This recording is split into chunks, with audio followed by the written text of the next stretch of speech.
Welcome to another episode of the Recruitment Mentors podcast. This is the show where I deconstruct how some of the most successful recruiters and recruitment entrepreneurs have remained at the top of their game by uncovering their mindset, their approach to leadership, and much, much more. In this episode, I was joined by Patrick Waits, who is one of the co-founders of Coltech. He's been in recruitment for coming up to 11 years. We spoke about how he didn't do a deal for 8 months, how he's boxed with Tyson Fury, and how over the last 3 years he's grown his company to 16 people strong. They're doing 7.5 million in revenue, and they have huge plans to take over in the US and specifically Austin. I hope you enjoy the episode. So, Pat, welcome to the podcast. Thanks for having me. It's just to set the scene, we're in a place called Dream Factory.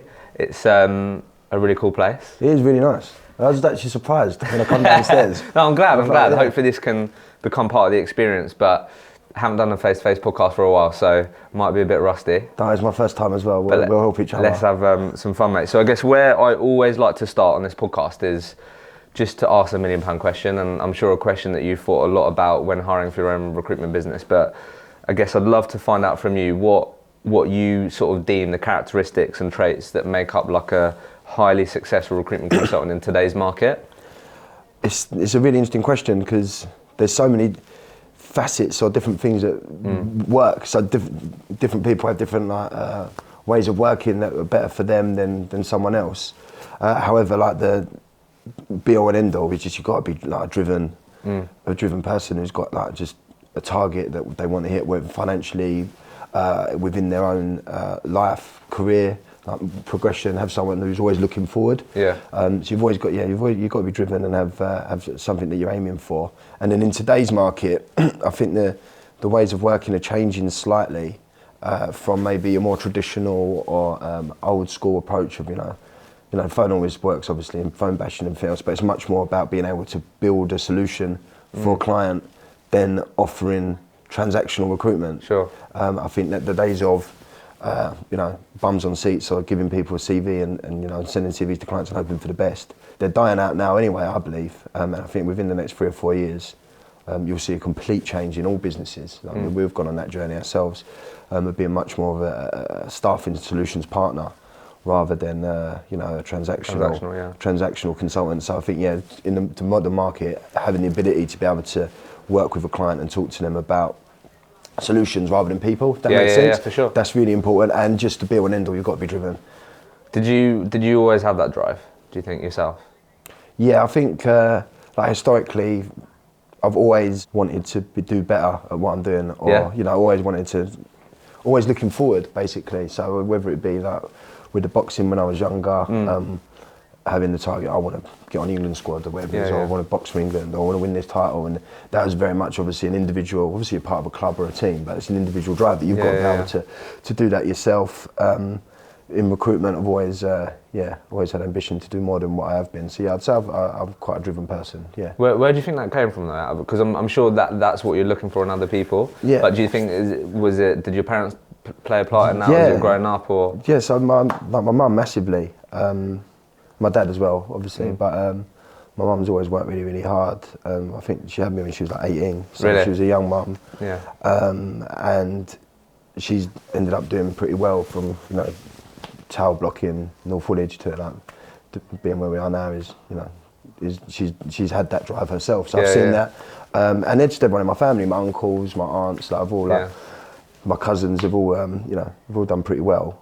In their chosen areas, and it's just shown that hard work gets you somewhere. Because didn't obviously have like the greatest starts, or like there weren't like a leg up. Yeah, for sure. So having that around you, and just the people you surround yourself with as well. I suppose like all of my mates have done pretty well for themselves, because it's you become like the people that you hang around with. Like you have the ambition that they have, or if you see people doing well, you want to do it. So I think. You've got it's in you anyway a little bit, but you can get brought out by surrounding yourself with the right people, I think. Yeah. I'm just curious because I'm sure sometimes you've had those people that you've led or managed where you just want to like shake them and like give them that drive. And I'm just curious like where you just think like I'm just curious where you think that can come from. And it seems like you said you've spoken around your friends, family, growing up, but because I'm sure you have people and have had people in your teams where you're just like, I just wish they had a bit more drive? Everyone does. Like, it's just like everyone's had it. You can get it in all walks of life, not just in work. Like, you look at people and be like, what are you doing? Yeah. Like, you don't see the opportunity you've got here, or you can do that. So, some people, like, as I say, it's just it's in you, but it can be brought out by the environment that you put yourself in. That's what we try to build at Coltech, is that environment where everyone wants to push forward. So loads of things that we can go into here. So I think where I really want to focus is Coltech and that journey.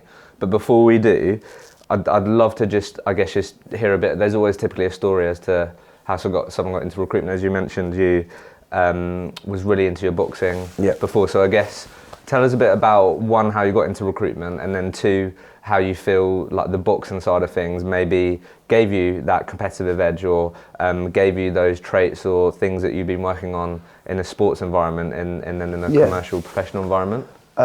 So how I got into recruitment, I was sort of floating around jobs really. I didn't really have anything particular I was doing.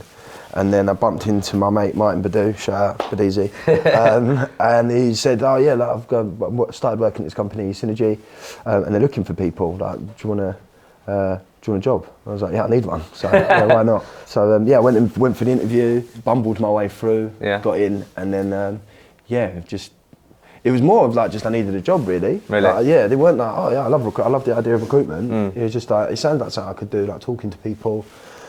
Quite a social job, sales, the sort of area that I wanted to get into. And it just happened, my mate was working at a company that was looking for people, and that's how I got into it. And then, that was 11 years ago now. Yeah. Well, this year, it's my 11th year in recruitment, so then this is... I mean, that's one of the greatest things about recruitment, right?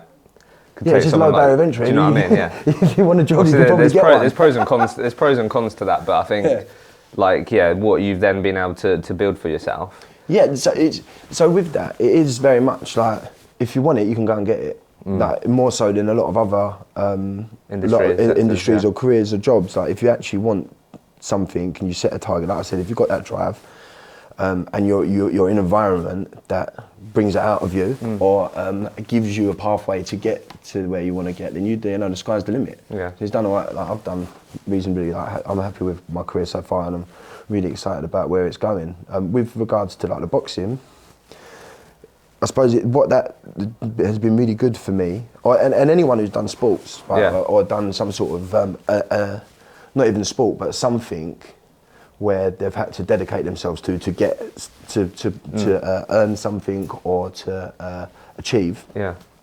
It proves that you can do something if you put your mind to it. So you get that self-belief. So when I started at Synergy, I didn't do a deal for the first 13 months. Really? Yeah, I don't know how I got 13 months? Yeah, I don't know how I kept my job. I think they just didn't want to lose people, and I was quite fun to have around. 13 months? Yeah, I was really shit. Oh, wow. But I was doing all the, like, so I don't know, it was, I just couldn't get my head around it. I was on the phone a lot.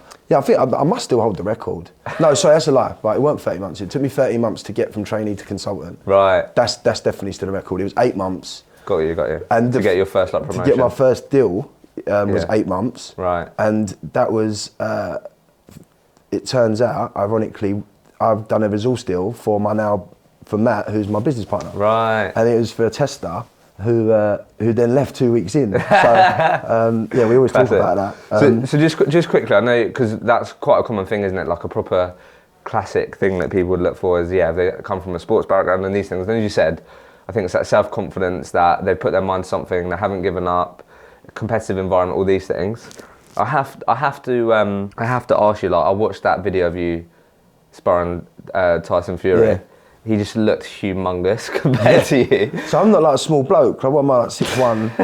It's funny I look like a child next to him. Yeah. Like, I guess I was just curious because I love his journey, and I'm big into boxing myself and all of that. And I guess from what you your experiences with him, are you surprised what he's gone on to do? Because that was like 7-8 years ago. No, like, so yeah, it'd be good to hear that from you. Yeah, so that was funny, like, how that happened. We just, I got invited.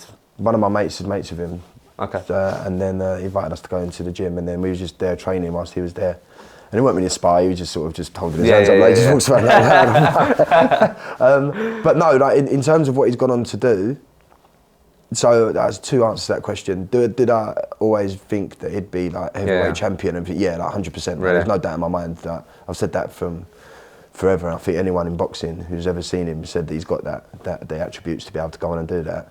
That was actually with the spar. Just figured it was 6 months before he fought Klitschko and won the title. Really? Yeah. Oh wow. Yeah. That's So nuts. I'll take a little bit of credit for that. For the prep.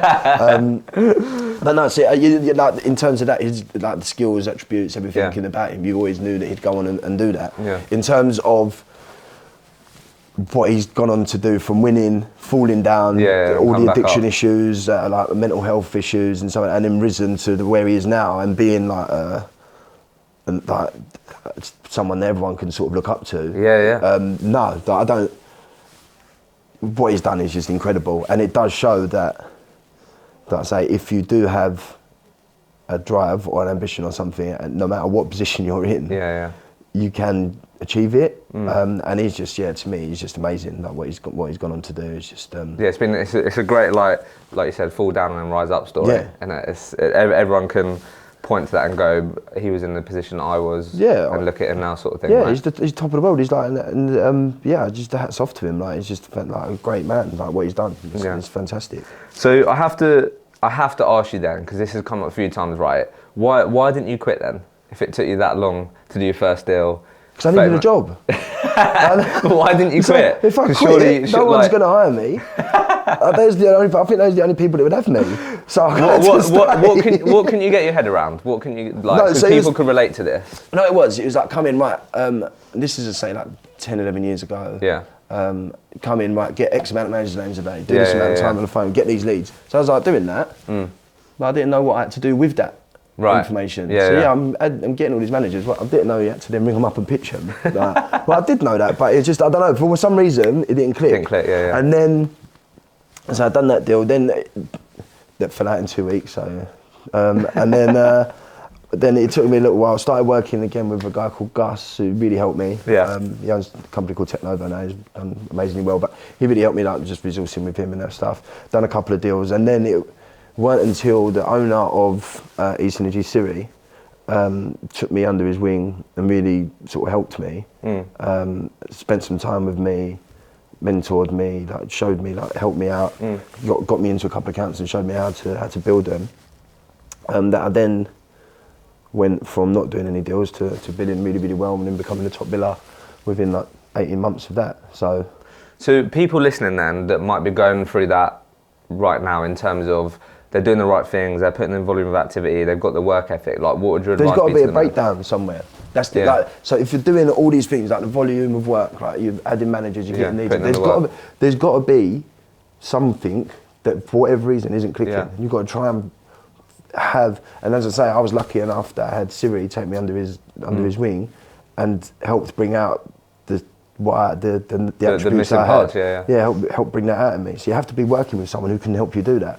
That's really, really important for me in our business, is to help everyone sort of develop. Did you proactively ask for help, or because I think that sometimes people miss that, like? Yeah, it went like a little bit, but I think he just saw it, like just sort of come in and just to help me. Like I owe everything to him really, like, from what we've gone on to do, because a lot of the stuff that he taught me is now how I still work now and how we're bringing people through. But it weren't that.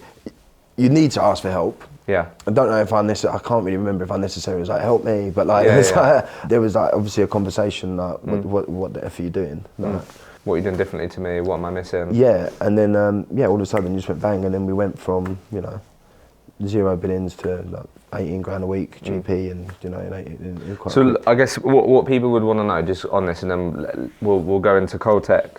Like, what would you say day to day you were doing? Like really differently compared to when you obviously got to you was at the top of the leaderboard, top biller. Just working smarter. I don't know. I can't even really say. It just one day, all of a sudden, it just changed. I think getting into a pretty decent account helped. Having more of a focus. Looking at something, so what we did, there was at the time the government was going through like loads of digital transformation, and we found an area that we could sort of hone in on, and a way of working that maybe some others didn't. So we started working with like systems integrators or larger consultancies to build teams for them on their government projects. Okay. And then we sort of got into one, then we got into another, and then to another, then to another. Then we was working directly with the government as well, so then we could use that as a case study. So I think what the only thing that really happened differently is we managed to get into an account.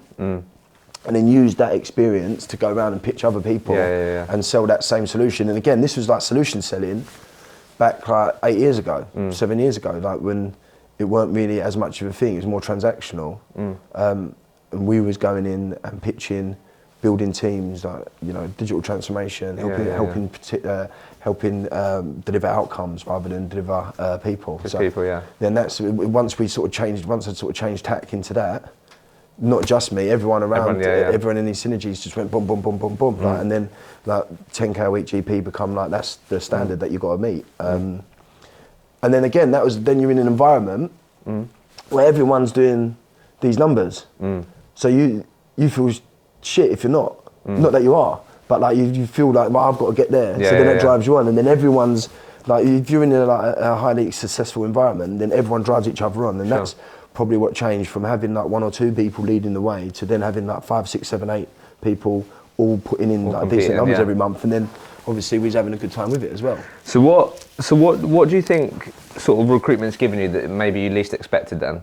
Like you fell into it, you needed a job. Like what has the career and what has so far has it given you that you least expected, do you think? It's definitely obviously like like financial rewards have been good, obviously, but that's obviously what you expect because that's what you put in. I think in terms of just growing up as a person, really? Obviously I've been in it for like 10 years now, as I say. So the 23-year-old guy that started, I was 23 when I started. I always forget how old I am. I'll keep thinking I'm 30, but I'm not.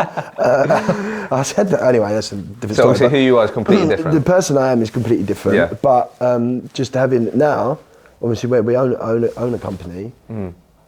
It's turned me into a business person rather than a salesperson, if that makes sense. So that's something that I probably didn't expect. I never expected to be where I am now, anyway. But yeah, it's definitely, I've definitely changed completely as a person, as you would do over growing up as in 10 years. But definitely a much better person now than when I started. So I guess final thing on like the early days then, like what advice would you give to Pat starting out in recruitment? Would you say, like looking back now with hindsight, with everything that you know now, what would you maybe go back and say to Pat? Do you think? As he kicked off his career? You know what?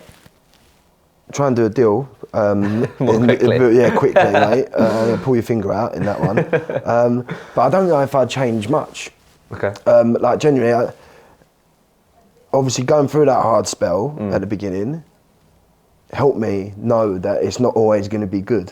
So when times get shit, I know that I've been there before. So like you've been there, so I know I can handle that. So that was good grounding, really. I suppose I wouldn't really change it. Probably, just say like, mate, when you're getting all this information, try and pitch it. Do that. But I think that's pretty much it. Like, look, just keep working, stay focused, keep working hard. I've obviously done some really stupid stuff. I'd probably say, right, mate, try not to do that. But overall, all of that has got me to where I am now. So I wouldn't change too much, to be fair. So let's talk about Coltech. So obviously it's. From what I saw, you've been going for 3 years now, right? Yeah, it's 3rd birthday on the 4th of Feb. Wow, that's mega. Yeah. 3 years. Yeah, it's exciting. So I guess, like, the first, where I always like to start is just like, when most people start their own recruitment business, they will typically lead with, we want to do it differently. Like, I'm going to take everything that I've learned and I'm only going to do the things that I really like, blah, blah, blah. I guess, what was your and your business partner's approach or mindset towards how you're going to do things differently, do you think? As you know, it's super competitive. Loads of recruitment companies out there. What was your initial mindset towards doing things differently, do you think? I think like what I touched on earlier, like the transactional model is something that we wasn't really focused on from day one. It was all around pieces of work, bundles, projects, delivering teams to our clients. So it wasn't, we wouldn't ever really go after ones and twos. It was more about becoming proper partners with our clients and helping them on a journey. And as I touched on with the synergy, delivering an outcome. We was a lot more focused on that. Because obviously after synergy, we're doing all that. I then went to Rock, which was a lot more transactional stuff. So I wanted to move away from that. And that's when we set the business up. That was the idea. To change the way in which we engage with clients and how clients engage with agencies. So look, I'm going to unpack this then, but really quickly, just for reference for everyone. So like, where as a business, where you are today, like how many people do you have in the company currently? 15. 15. Yeah. Well, Yeah? no. So it's a lie. So well, it'd be 16 as of Monday. 16 hours a Monday. Yeah. Okay, cool. And then third year, what did you end up doing revenue wise? Do you know? Yeah. It was like 7.5 million last year. I'm not going to hold you to it, but that gives people an idea, right? In and around so that. let's work back from this. So I'm really keen. So one of the things I did before Christmas was just shared sort of some key insights that I've taken from last year's conversations, and one of them was this solutions piece. And I think like the modern day recruiter, the recruiters that are going to future-proof themselves are going to be people that are thinking about solving real problems for their clients, right? So let's unpack this. How would you just really clearly articulate the difference between a recruiter that does 1, 2, 3 deals with a client every quarter, every other quarter, to what you're talking about, solutions, outcomes? What would you say is the main difference, do you think? In terms of how to go about it, or in terms of we'll go into how to go about it, but how would you just first just say this is the main difference compared to transactional the main difference recruitment is like, yeah, you're actually a partner. Like, you're working with a client, you know where they're going as a business, you're integrated into what they want, looking at their goals and objectives. So, right, we've got a project coming up, and you're building a new application for your business where someone can sign in and apply for a job on your website. So you need to build a whole new system for that. So having those conversations rather than, all right, mate, so you want a front end developer, okay. So what is this actually going to do? What is the impact on the business if it doesn't happen? And how can we help you get there? And then it might be that, right, you want to build a permanent function in your business, but you know the market at the moment is as it is, and it's really, really difficult. That's going to impact your delivery of this piece of work, which if you're a startup or a scale-up business, you've got investors, they're not going to give you the money that you need to get to do the next part. So that's going to impact you there. So let's put in a contract team, and then let them. Then he's going take them in-house once, like as and when you want. Sure. So then you're selling something completely different. Then going, okay, well, you're going to need 5 front-end developers. Let me go see if I can go and get them for you. So what's the first step then? That's what I mean. So people listen to this, then they go, you know what, I want to get to where Pat is. I want to be someone that's deemed as selling solutions. I want to be having those conversations. But if right now I'm a transactional recruiter, but I want to get there, what's the first step? Like how can people go about having those conversations with their clients and customers? Yeah, you just got like. The first step is to just go and have that conversation. To speak to them, right, what is going on with your business? Obviously, you've got to find out where these projects are going, where it's happening. Nothing's changed around that. You've got to go out and get the information, however you get it. But then go and speak to people. Look, I've seen that you've recently received funding and you're going to be building this team, blah, blah, blah. Let me talk to you about how we can help you do that. So it's literally about understanding that you're not just there to give them a person. It's there to solve the problem that they've got and having that conversation with the client. So it is all just about, you say how'd you go about it, it is about just going to do it. Yeah, and just being willing to have those conversations. Yeah, just changing the tact slightly. That's it. So right now then, as Coltech, do you have like a suite of products then? So we've got different solutions that we offer, like 3 different ways of doing contract teams and a couple of different... Is it all contract that you do, or...? Mainly. So historically, yes, we've done a lot. We're starting to do a lot more perm, but we're a contract-driven business. And then there's perm solutions in terms of like, a lot of people doing the same types of things, like the bundles, in-house outsourced talent. So what are these solutions called then? That'd be good for because people can get sort of ideas from this, or like what are the 3 different solutions called? For contract, we've got like rapid response teams, where that is delivering teams and then them going perm later on, like getting the team in quickly. So rapid response teams. Remote project teams, and then your project delivery, like statement of work stuff. And then for perm, you've got like talent as a service, bundles and. What's bundles? Bundles. So like you need 5 people, and then we'll just offer a different way of so you're not just going to pay per person. That's it's paying as a group. So most of the differences are really around the commercials and how the people get delivered and the time spans and how we go about doing it. And then with that, obviously you get clients get different add-on. Like we use our tech stack, so the video interviewing platforms, like Odro. We've got Vincere. Shout out to Vincere. Using those like the live list and everything on that. So we've built a way of working or systems that we use that enhance our ability to find people, enhance the customer experience with our clients, so it makes it easier for them to make decisions, and then obviously with that, we wrap it around with the products that, you know, we're actually delivering outcomes to what we do. So a lot of the stuff that we do is actually like fixed price. We'll do this, or like it's sort of like a consultancy. If we don't deliver, if we don't get signed off, then we don't get paid. Hey everyone, a real quick one from me. This podcast would not be possible without our amazing podcast partners, Vincere and Sourcebreaker. Because you listen to this podcast, you're able to get your hands on exclusive savings on both of these award-winning products. If you're a growing recruitment business, you have to check out Vincere, who are an all-in-one operating system for your growing recruitment business. With Sourcebreaker, if you want to make sure that all of your recruiters have the best tools on the market to stand out and beat their competition, then you have to check out Sourcebreaker. Use the link in the show notes, in the comments below, and you'll be able to get yourself exclusive savings on these amazing products. So it all sounds great, but there must have been some challenges and some bumps along the way, mate. No, yeah, it's not been plain sailing at all. What's been some of the biggest challenges? And then I want to talk about America. What's the delivering an actual as a consultancy? Yeah. Building that piece out wasn't. Just a lot of failures along the way, or a lot of not doing it the right way. Well, so we've been running 3 years, right? Yeah. In that time, Brexit. Yeah. IR35 was on, then off, then on. COVID. Yeah, well, that's that. 2 general elections, COVID. There's a plague of locusts, I think, at some point coming in. So I mean, it's like literally like what more could happen to us? Yeah. And as a small business or a startup business, having all these different things affect you. Like I was saying, IR35, we lost a load of contractors there, like lots, like 2 big projects gone. COVID, lost loads of work because of that. We had, we had a couple of different of these like talent as a service things with businesses. And no, we're not hiring anymore. Done, shut down. So we've scaled up, gone back down. So that's been hard. What was your lowest moment, do you think?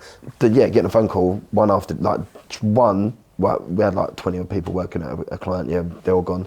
Really? And then the next, literally put the phone down, the next phone call was another project where we had like 6 or 7, but was due to get a lot more. That project's canned now, boom. So within like 2 phone calls, losing like pretty much your whole contract book. That was a really hard day. How do you manage that? How do you because you must be thinking, what are we gonna do now? I don't. You've got payroll to make, so it's really strange with that. I've never ever worried about that. Really? Never. I've always got confidence in myself, and especially Matt. Like, he's just an absolute beast. Like, I don't know, he's the best recruiter I've ever seen. So I've always got confidence that we could do it. Like, there's never ever been one day where I thought, I don't know if this is gonna happen. This is gonna work. Yeah, but it's not you and Matt anymore, is it? There's other human beings that you're responsible for. At the time, it was just me and him. Okay. Now, obviously, again, but I don't worry ever. Really? Because I've got super confidence in all my team.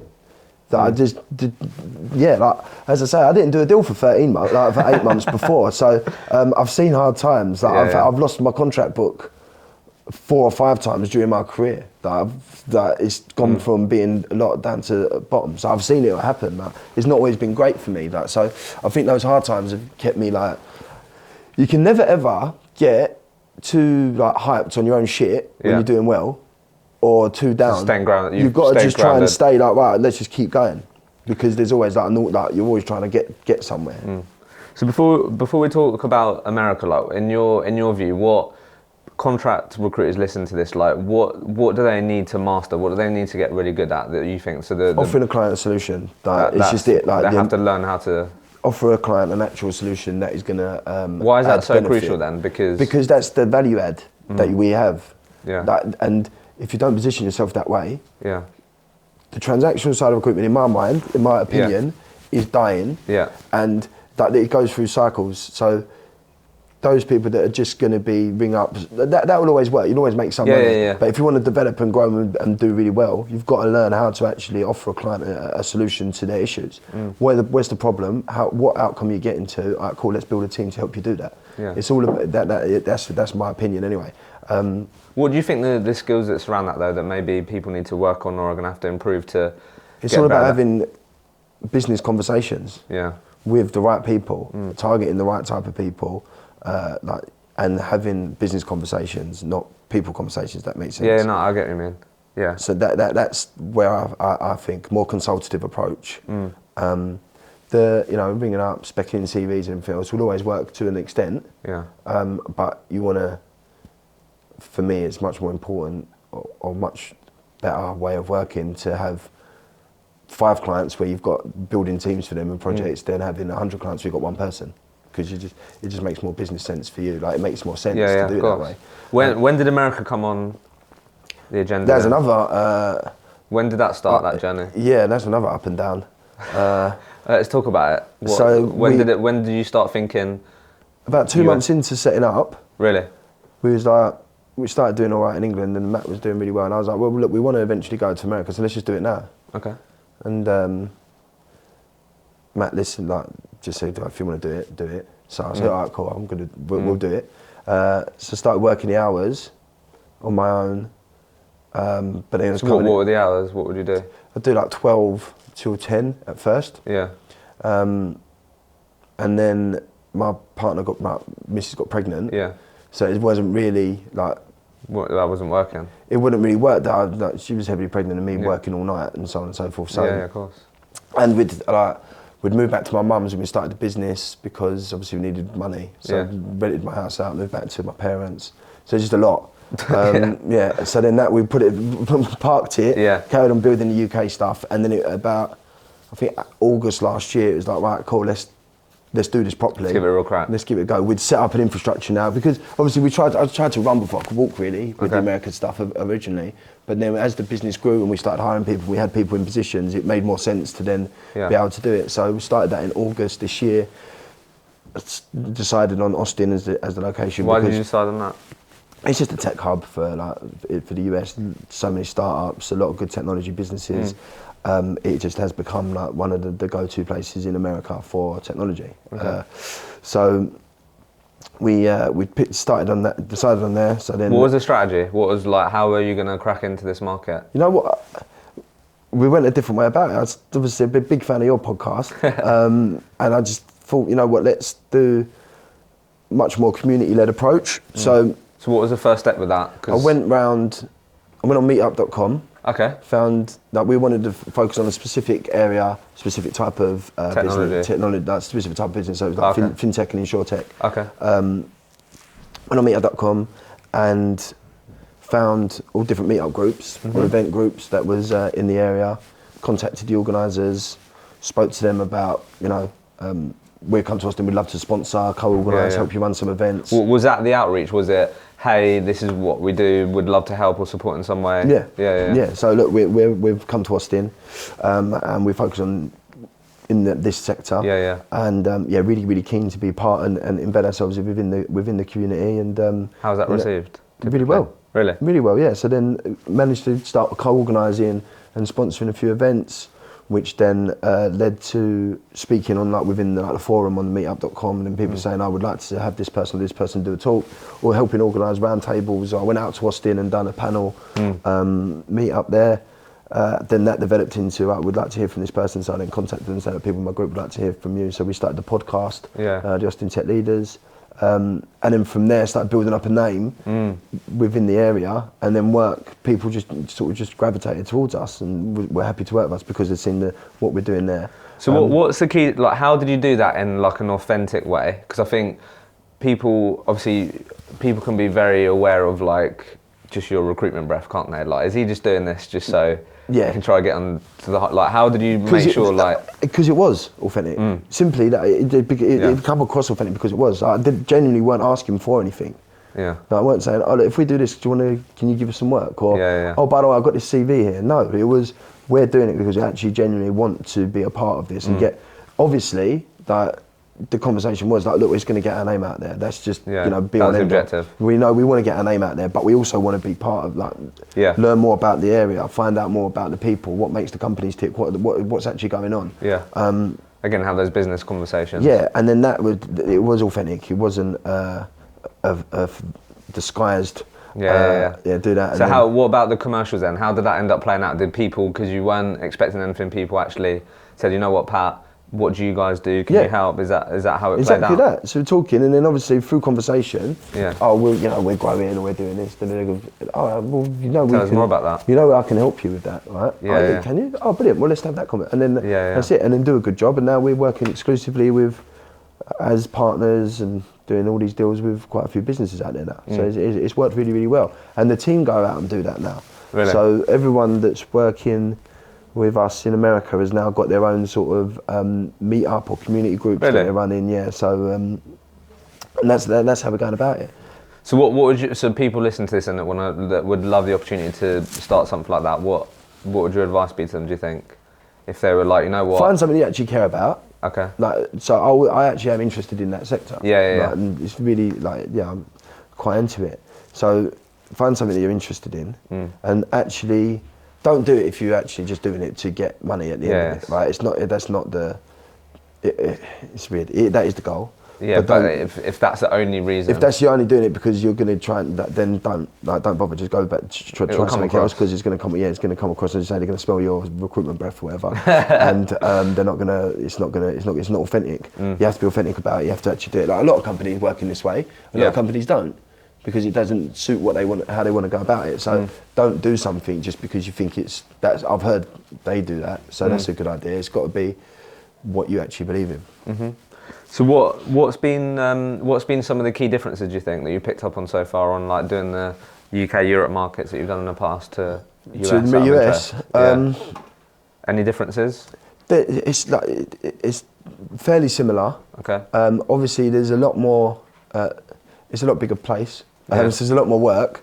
The margins are slightly bigger because the salaries are bigger. Yeah. Salaries bigger, margins bigger, so the fees are bigger. But you've got to treat it like it's lots of different countries. I think that you got to have a focus. States, the states. You focus on the state, because otherwise you could get lost in it. So it's helped me be a lot more focused on what we're going after. They're a lot more receptive to picking up the phone, speaking, because I think that, there's like 40,000 recruitment agencies in England, and I think there's half of that in America, and there's like 3 times the size. Many people, so a lot more receptive, and I think it's seen much more as a profession. As a profession, and a necessary something that we need to help us as a business, as a plug into their businesses, rather than this geezer's ringing me again. How have you? Because I asked you about this when we were just chatting and stuff. Like, how have you found hiring for your business? Because obviously these people are working American hours, right? Yeah. That's no joke for some people. Yeah. But how have you? Yeah, how have you found it, and then 2, I know we spoke about, but how have you made sure like it's really clear what the sort of carrot is or what the goal is? Yeah, talk to us a bit about that. Yeah, so everyone that's joined is obviously working Austin hours, so we do 2 p.m. till midnight. 2 p.m. till midnight? Yeah. Oh, wow. In the office 4 days a week, and then Fridays you're at home. Okay. You don't work Fridays if you do American hours, because it's difficult, isn't it? Yeah. We all do that in the office, but as I say, it's a means to an end, because we are opening an office there. So there's a goal, right? So that's a goal everyone's going for. Everyone's going, and that's a promise. That's happening. Yeah. If you work in the USA team with us, and we hit this goal as a team, then we're all going. And I think that's really important, because a lot of the time, and it's shown good results, everyone's helping each other, because we're all in it together. Yeah. It's not like, oh, well done, Jess. Like everyone, Jess and Jack are competing against each other. You are slightly, but it's all for a greater good. We're all on the journey together, and it's much more of a. We've got a highly motivated team because of that. So the strategy here then, just to, I guess, build some really good momentum from the UK. Yeah. So then when you get over to Austin, like, you've got a really good solid landing that you can then build on. So the plan with the America would be us 5 now. Yeah. Yeah, 5. Yeah. Should know that. Sure, right? But it's 5, because we've got Harry starting on Monday. But we've got 5 of us.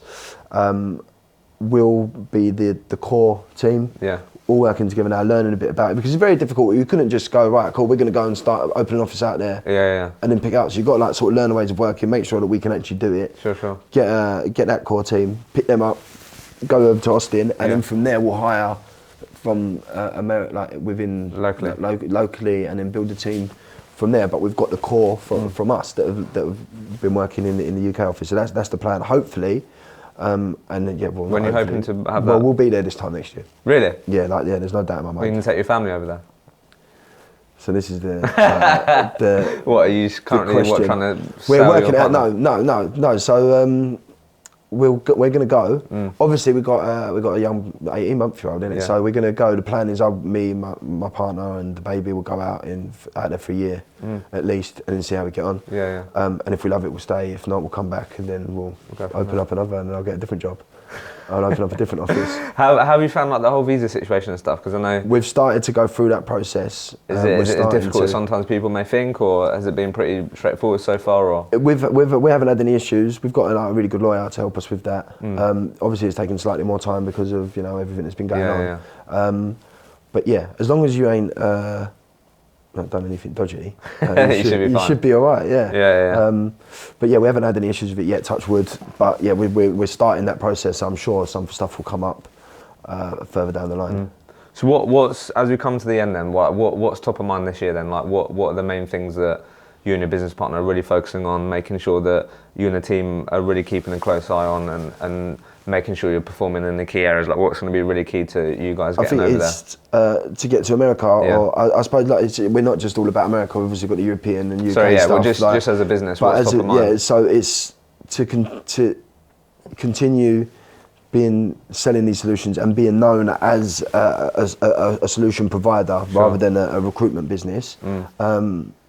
So it's setting ourselves in that position rather than the transactional side. That's really important to us.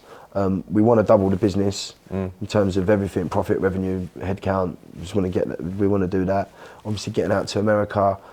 We've started obviously traditionally UK based or UK clients. We've now started doing a lot of work in Europe. Like Matt's just done an amazing job with that. He's been running that. What, any particular part of Europe? Germany mainly, and continue to build that out. For me, I just want everyone in our business to progress, move up from where they are now to move up a level and start building teams. So that's really important to me. So there's a number of different things really. Being positioned, as I say, as the solution provider, but making sure that the business grows, and with that, people grow within it. That's real thing. Passion for me is to develop the people. Come a long way since not doing a deal in the first 8 months. Yeah, you know what? Companies, different countries. It's mad. It's mad. It's really strange to see in just 3 years. Been working obviously in recruitment for 11 years. I think it'll be 11 years in July this year. Yeah. But the journey we're talking about, the person I was at the beginning to who I am now, in the 3 years that I've been doing Coltech. What you feel like you've grown up like? I'm a different person from when I started the business. In a good way. Hopefully. Now I've become a shit person. Everyone hates me that. No, I've grown up, obviously, since we started Coltech. I've had a baby. Yeah. He's now 18 months old. Renovated the house. So we've changed that. We've done a lot of work on that. Obviously, getting married. It's all been going on, mate. Yeah, I've been busy. So I had a really healthy ginger beard when it started. Now it's getting grey around here. So, but no, genuinely, it's been fantastic. It's the best thing I've ever done, and I'm just really, really happy that the recruitment sector has enabled me to be able to do this. It's just I'm just really proud of myself. Absolutely. Well, look. Final question from me is just the people that listen to this want to perform better, want to improve, want to achieve their goals. So I guess just final thing that maybe you want to share with people as to if they want to absolutely smash their goals this year, as a recruiter, a high performing recruiter, what would you say to them that you think would really, what should they be thinking about? What should they be doing day in, day out that can really give them that chance of achieving their goals? I think the most really, really, really important thing in that is people say, I've got this, I want to achieve this, I want to do that, right? Know how you're going to do that. I want to get to X billions. I want to do this. I want to have a house or whatever. All right, cool. What do you need to do that? So work backwards from the goal, break it down into manageable parts. So that means every day you need to do this and have that there. Right, I need to, and then just don't have non-negotiables with yourself. I need to do that, or I'm not leaving. And set yourself to break it down into 2-hour chunks. So every day you're hitting 2-hour sprints. That's how we work in the business. 2-hour sprints. Right, you will need to do that. What's the inputs you need to do? So you know exactly what you've got to do. Yeah. And then it's a competition with yourself. So in ways that you're going to hit your goals or sorry, hit your goals or smash them, as you say, like go through those things, is to know what they are and know how you're going to get there, and then break it down, and then make sure you need to show up every day knowing what you need to do. Don't just turn up and be like, I'm here today, right? Boom, sit down, make your cup of tea. Like, before you go home the night before, know what you're going to do the next day, and then come in and make sure you do it. And that's it. If you do that every day, you will improve. Like, it's all about like UK cycling, whatever, like 1% gain every day. Like, marginal gain. Yeah, marginal gains. Like, you ain't got to make huge changes in your life. Just do something every day, show up and make sure you have a non-negotiable with yourself that you're going to do that. And then if you promise yourself you're going to do it, because I could sit there and go, come on, Hisham, what are you going to do? Yeah, I'm just going to get 3 CVs out or whatever. I'm going to speak to 10 clients today. Oh, mate, no. But there's no consequence to me. Like, all I'm going to do is shout at you or whatever. Or, if you promise yourself that, then you feel like a bit disappointed. You've got to hold yourself accountable. Yeah, when you look at yourself in the mirror, you've got to be like, oh, I didn't do what I said I'm going to do. And have that accountability to yourself. And if you do that, you will achieve what you need to do. Well, Pat, it's been a pleasure. Thanks for coming on the pod. I'm excited to see where Coltech are, see you in Austin. Yeah, you'll see, I'll have a pure grey beard by the company's 4th birthday. But yeah, no, I genuinely really appreciate having me on here. I think we spoke about me coming on when I first started the business, like years and years ago. I'm glad to finally be here in the Dream Factory. Thank you very much for having me, mate. Love it, mate. Really appreciate it. Cheers, mate. Thank you so much for listening to the episode. I hope you enjoyed it and got value from the conversation. If you did enjoy it, please don't forget to like, share and subscribe, and we'll see you in the next episode.